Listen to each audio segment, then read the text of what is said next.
Assalamualaikum Pak Jeffrey. Waalaikumsalam Bu Nur. Ini di sekolah atau WFH Bu ini? Ini WFH Pak. WFH. Oke. Ini sama juga saya di rumah.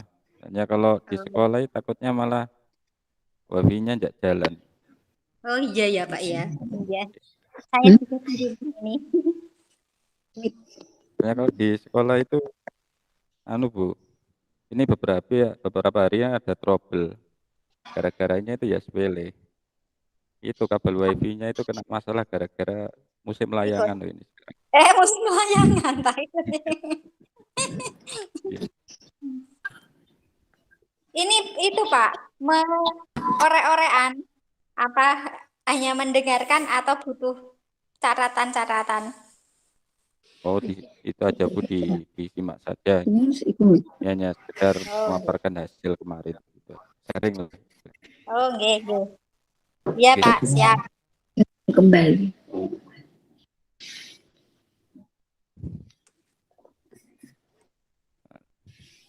Baik Bapak Ibu, nyuwun sewu, karena kita alhamdulillah sudah ada 5 peserta dari yang disyaratkan di M4TK. Nyuwun sewu, kita mulai saja agar tidak terlalu lama dan menyita waktu Bapak Ibu semua. Baik, Assalamualaikum warahmatullahi wabarakatuh.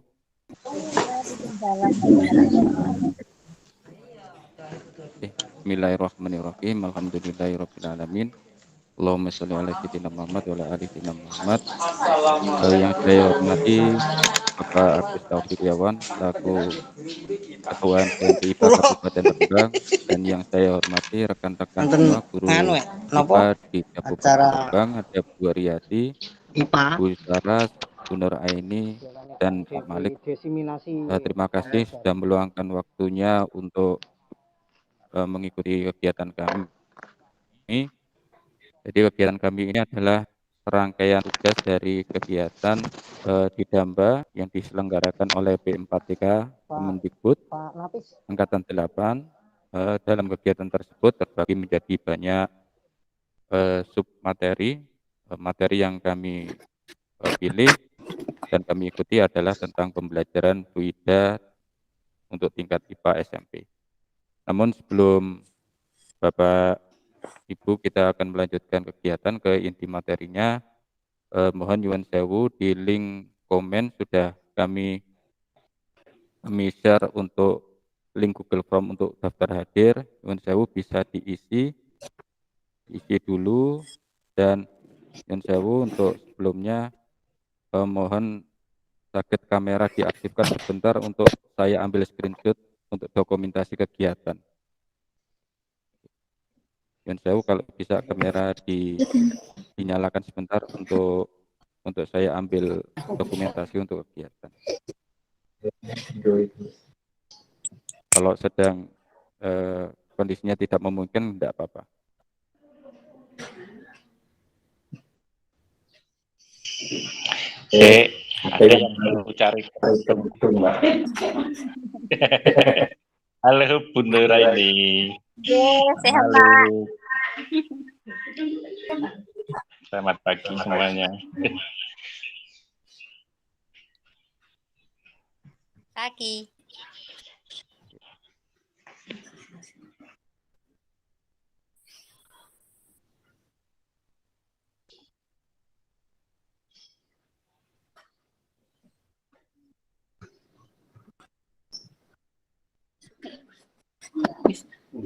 Baik Bapak Ibu, terima kasih. Nggih. Untuk link Google Form nanti bisa diisi saat kegiatan atau nanti akan kami share ulang di grup MGMP. Baik, langsung saja untuk mempersingkat waktu agar tidak menyita kegiatan Bapak Ibu semua. Baik, Bismillahirrahmanirrahim.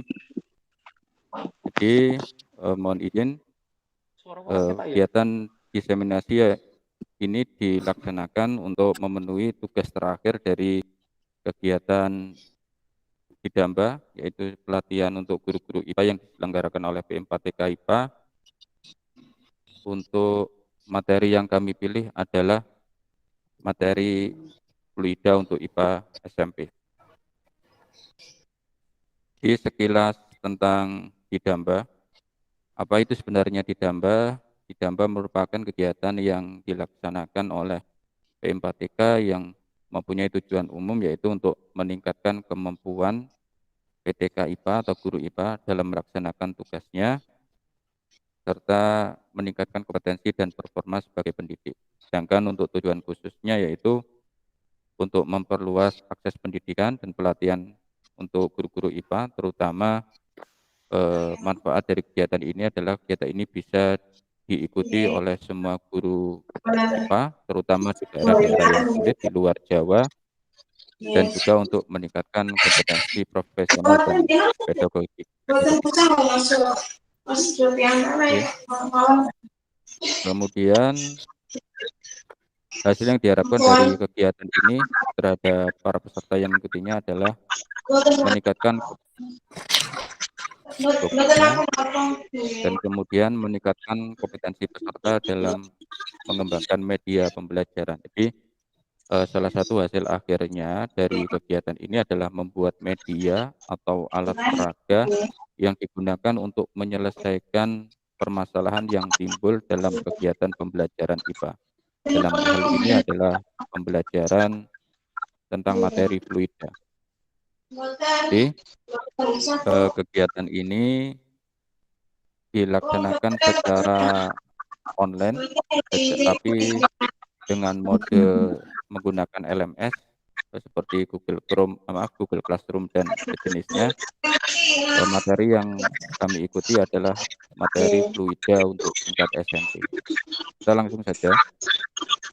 Nah, dalam pelaksanaan Hidamba ini, terutama pembelajaran fluida tingkat SMP, step-step yang diberikan oleh Widya Iswara selaku pematerinya, yang pertama adalah dimulai dengan pre-test untuk mengetahui kemampuan awal guru atau peserta, kemudian mengidentifikasi masalah pembelajaran apa saja yang timbul pada materi fluida tingkat SMP, khususnya di terkonstruksikan masing-masing, kemudian perancangan skenario pembelajaran untuk mengatasi permasalahan tersebut, dan yang keempat adalah penyusunan lembar kerja peserta didik dan perancangan alat media pembelajaran. Yang kelima proses dan diakhiri dengan diseminasi. Jadi intinya hampir seperti PTK, kita mengidentifikasi permasalahan yang ada, kemudian kita membuat skenario pembelajaran untuk mengatasi masalah tersebut, dan kita membuat LKPD dan media pembelajaran yang digunakan untuk sebagai solusi dari masalah pembelajaran yang timbul. Baik, untuk ketiga, nomor 2 sampai nomor 4 tentang masalah apa saja, skenario dan media pembelajaran yang kami ambil. Ini kami menyesuaikan dengan kondisi sekolah kami dan permasalahan yang timbul di sekolah kami di SMP Negeri 4 Satu Atap Kragen. Akan kami share identifikasi masalah yang timbul pada pembelajaran fluida di SMP Negeri 4 Satu Atap Kragen yang selama ini kami temui. Baik, sebentar lagi akan tampak di share screen Bapak Ibu semua. Jadi untuk analisis permasalahan, di sini kami menganalisis minimal 3 permasalahan yang timbul. Nah, 3 permasalahan timbul itu yang sering kami temui untuk materi fluida adalah 1, siswa kurang tertarik terhadap materi fluida tersebut. Jadi, kenapa siswa tidak tertarik? Karena yang pertama, siswa tidak mengetahui keuntungan atau manfaat dari mempelajari materi fluida tersebut, serta kemampuan kami sebagai guru untuk membangun rasa ingin tahu siswa itu terhadap materi kurang.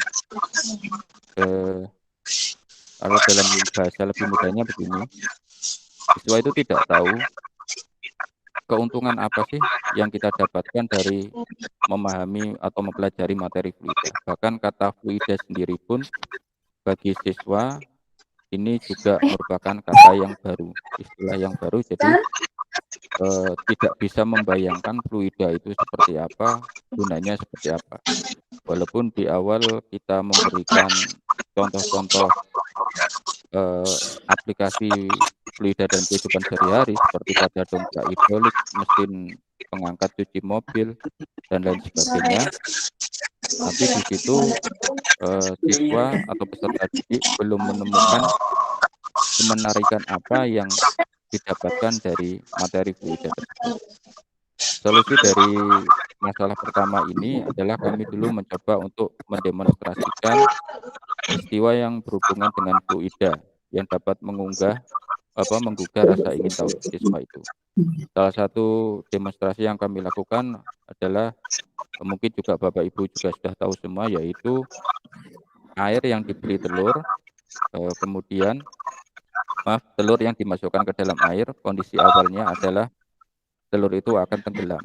Tapi begitu air tersebut ditambahi dengan garam, diaduk sedikit demi sedikit, perlahan telur itu akan naik atau terapung. Jadi itu merupakan salah satu demonstrasi kami di awal pelajaran untuk menarik minat siswa atau motivasi siswa untuk belajar materi fluida. Dan waktu itu sebelum pandemi tepatnya, hal itu cukup berhasil. Di awal pembelajaran mereka tertarik. Nah, setelah mereka tertarik, kesulitan kedua adalah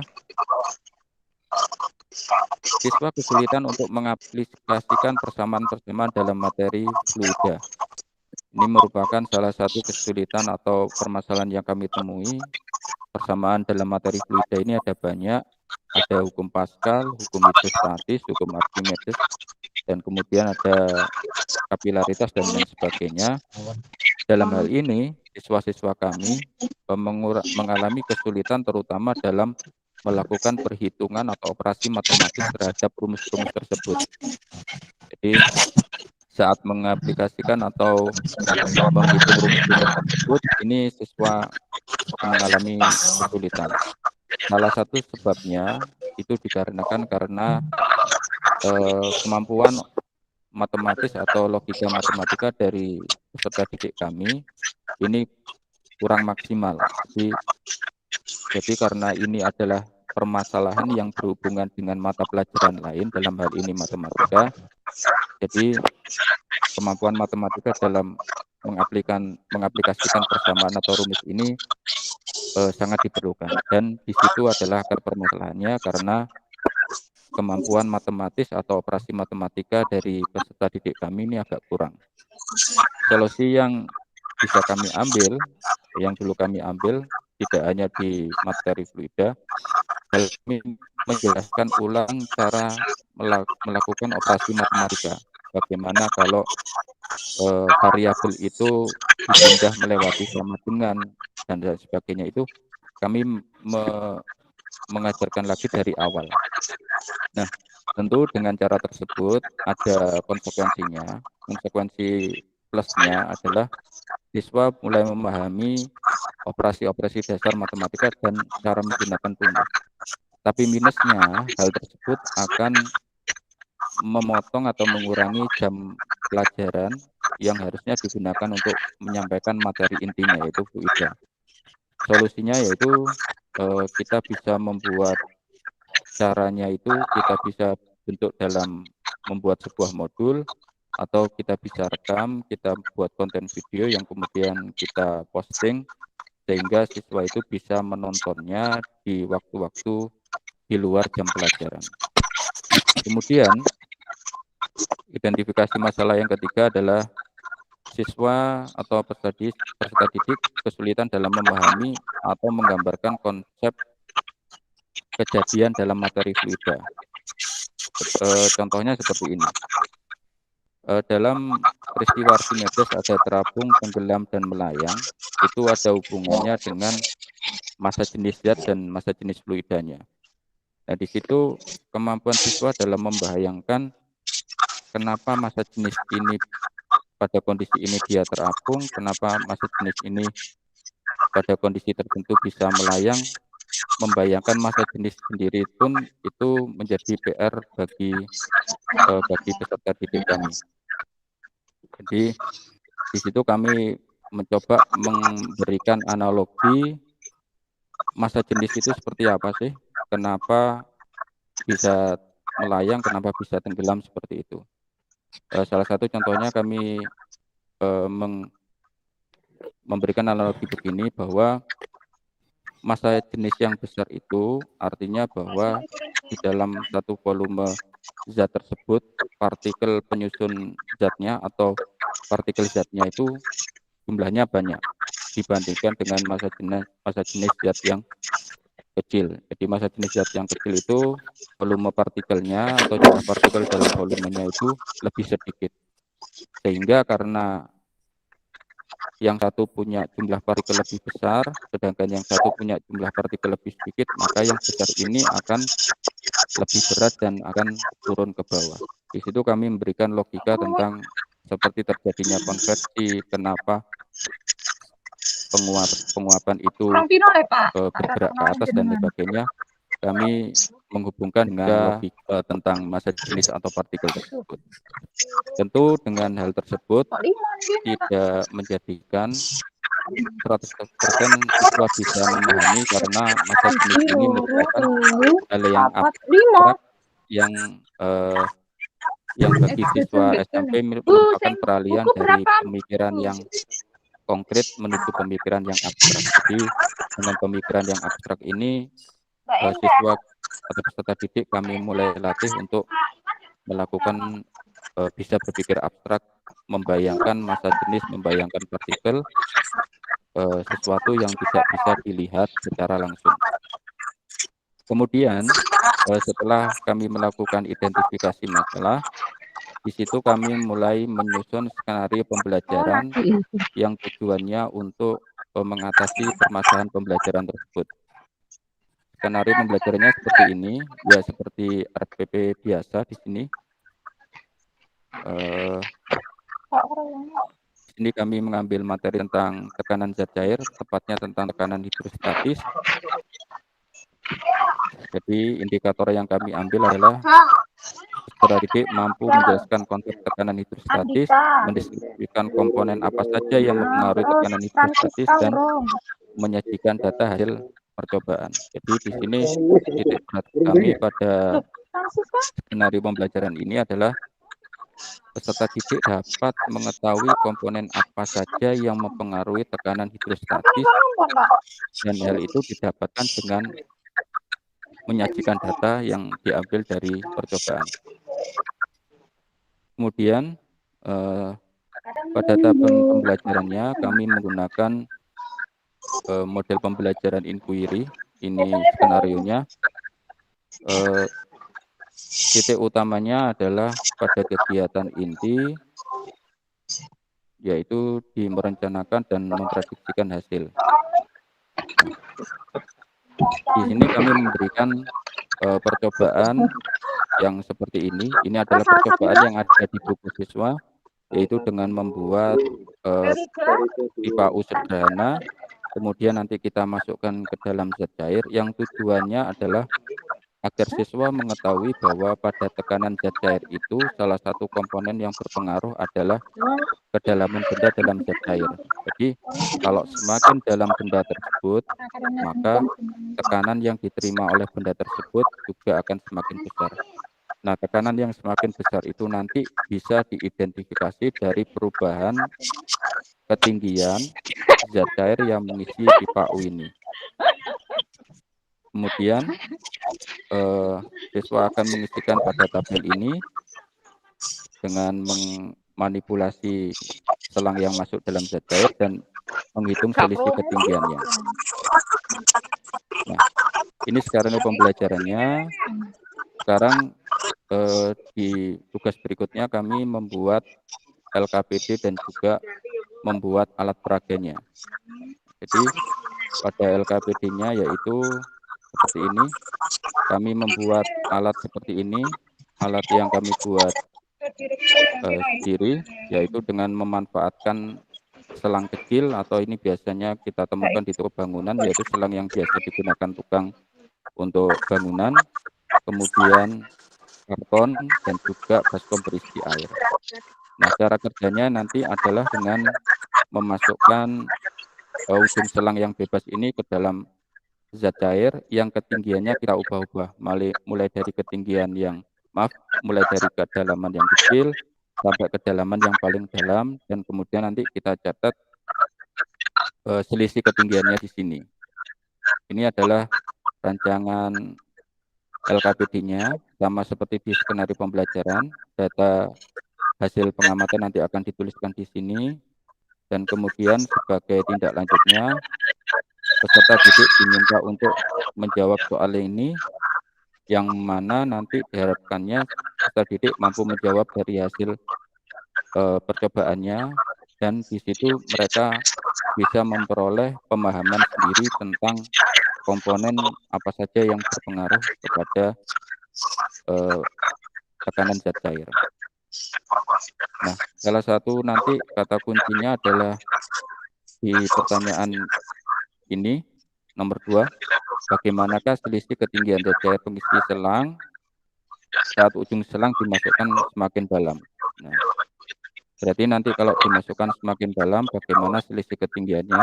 Di situ diharapkan peserta didik bisa menemukan kata kuncinya bahwa semakin dalam selang dimasukkan ke dalam zat cair, maka selisih ketinggian cairan di dalam selang atau di dalam pipa U-nya juga akan semakin besar. Itu menunjukkan bahwa selisih ketinggiannya itu merepresentasikan nilai tekanannya, bahwa tekanannya semakin besar. Kemudian alat peraganya bentuknya sama seperti ini, yaitu alat peraga tekanan hidrostatis sederhana. Cara penggunaannya cukup mudah, yaitu dengan memasukkan ujung selang ke dalam baskom yang ada di sebelah kanan gambar ini, mulai dari atas, kemudian semakin lama semakin dalam dengan kedalaman yang sudah ditentukan tadi, dan kemudian kita akan melihat perubahan ketinggian pada cairan yang mengisi pipa U atau selang ini. Untuk peragaan tentang alat peraga ini telah kami buatkan video yang kami posting juga di YouTube, dan pada kesempatan kali ini akan coba kami tampilkan kepada Bapak Ibu rekan-rekan semua. Mohon maaf, kami stop dulu sharingnya, saya ubah ke videonya. Salah jawabannya ya. Kemudian kode 9 Bapak Ibu ya. Kode 9 jika tidak dijawab. Jadi nanti di semua bentuk soal ini kalau anak tidak menjawab akan ditulis. Mohon maaf, Pak Jesu, mic-nya dimatikan dulu ya. Mohon maaf Pak Jesu, dimatikan dulu. Memilih jawabannya.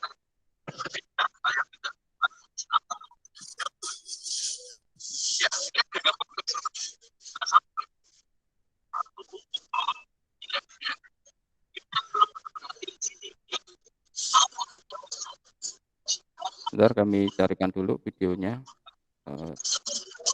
Belum bisa tampak.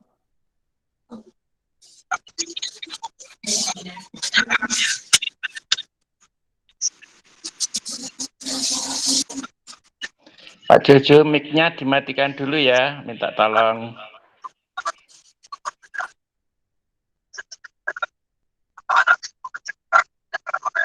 atau bisa memilih benar salah.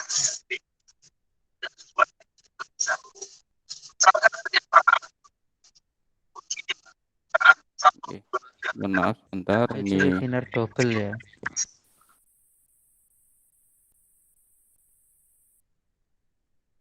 nah ini adalah contoh video demonstrasinya yang sebentar lagi akan tampak.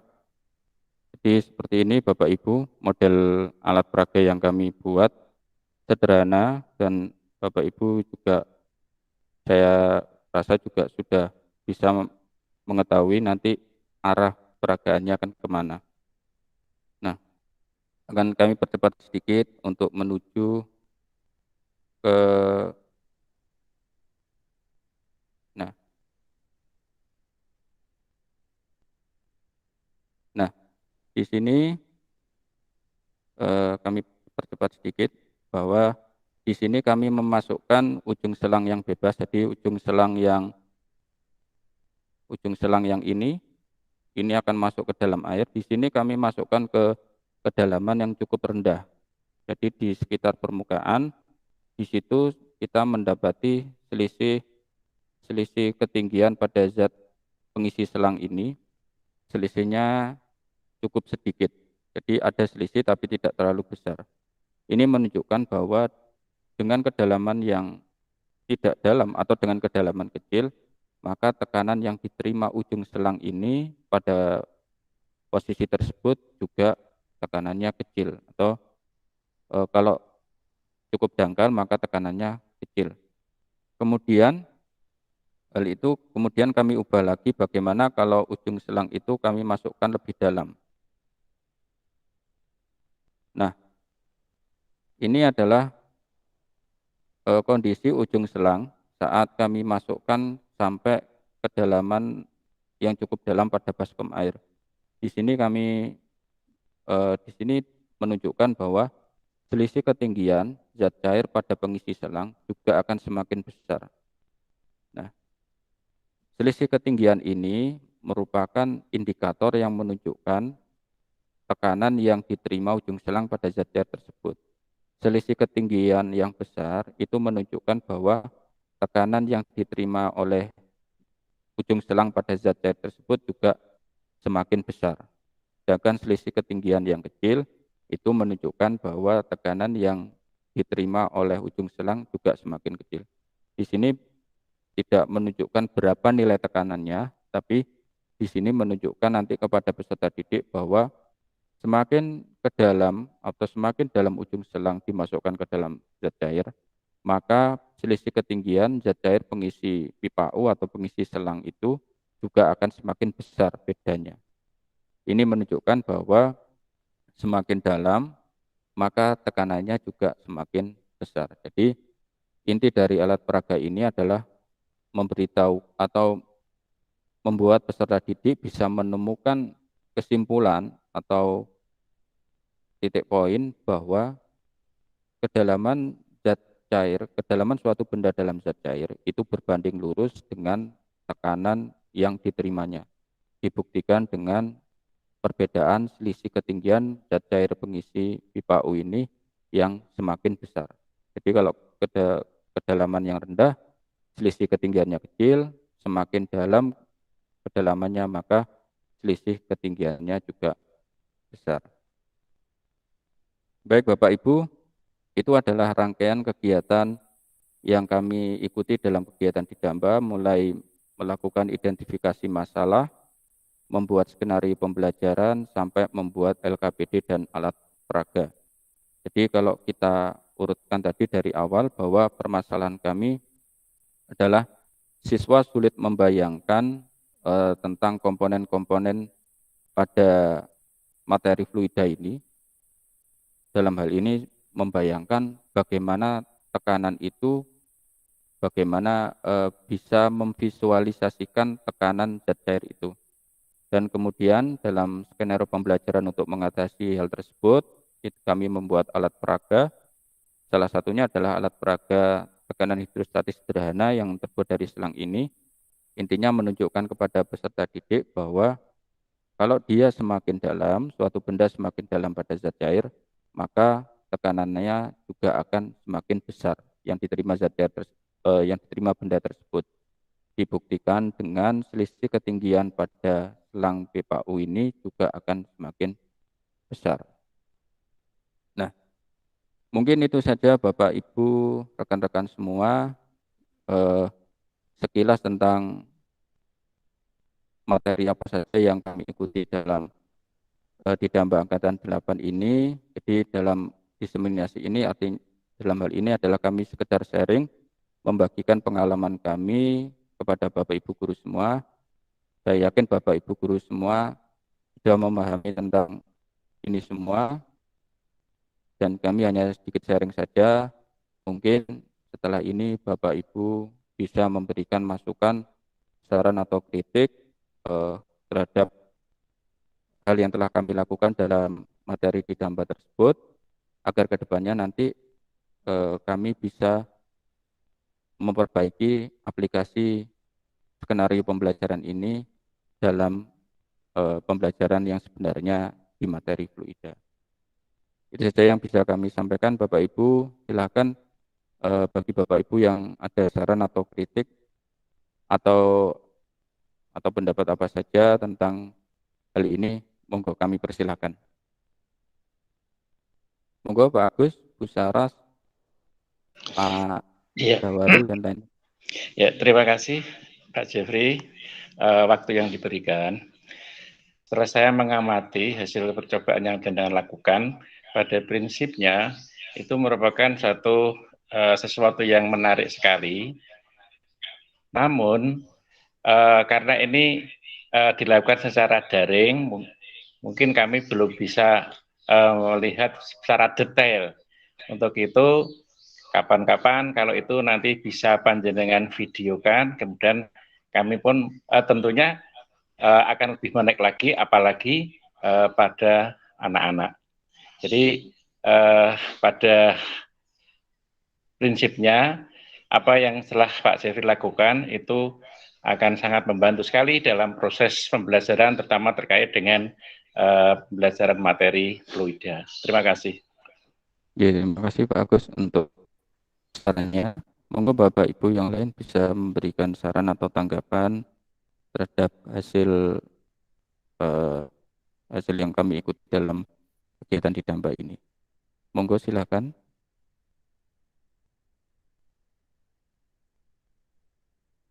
Pak Malik mungkin, Bu Ariyati, Bu Nur Aini, Bu Saras mungkin, dan Pak Joko bisa memberikan saran atau masukan kepada kami.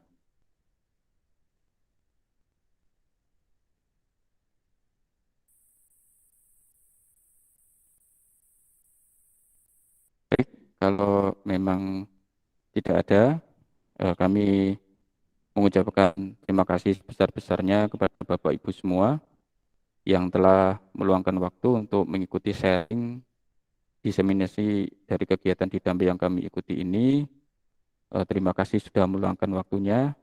Mohon sebelum kita mengakhiri kegiatan pada pagi hari ini, di link chat di Google Meet ini telah kami sampaikan link Google Form untuk daftar hadir kegiatan pada pagi hari ini. Dimohon Bapak Ibu semua bisa mengisi link form tersebut. Nanti kalau untuk lebih fleksibel juga, nanti link tersebut akan kami share juga di grup MGMP. Jadi, dan sebelum kami akhiri, untuk pengambilan dokumentasi kami, mohon Bapak Ibu bisa untuk membuka kameranya mungkin, agar kami bisa ambil screenshot untuk dokumentasi laporan kami. Baik, saya ambil screenshot dulu Bapak Ibu.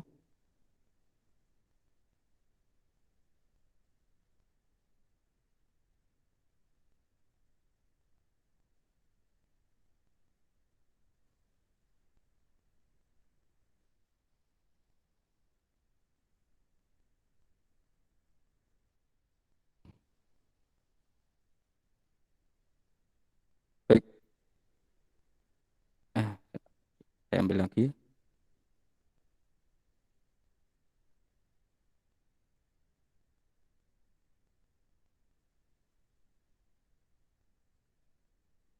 Baik Bapak Ibu, terima kasih telah meluangkan waktunya di pagi hari ini untuk mengikuti sharing yang kami lakukan. Saya hanya bisa mengucapkan terima kasih sebesar-besarnya. Semoga kita bisa segera kembali untuk melaksanakan kegiatan pembelajaran yang normal di sekolah kita masing-masing, dan semoga Bapak Ibu semua dalam keadaan sehat walafiat dan keadaan yang baik. Terima kasih Bapak Ibu. Kami akhiri kegiatan pada pagi hari ini dengan ucapan alhamdulillahirrabbilalamin. Selamat beraktivitas kembali dan terima kasih telah meluangkan waktunya. Kami akhiri. Assalamualaikum warahmatullahi wabarakatuh. Waalaikumsalam warahmatullahi wabarakatuh. Oke, terima kasih Pak Agus, Pak Arifin, Bu Nur, Pak Malik, Bu Haryati dan Bu Sama-sama Syah. Pak ya. Selamat. Terima kasih.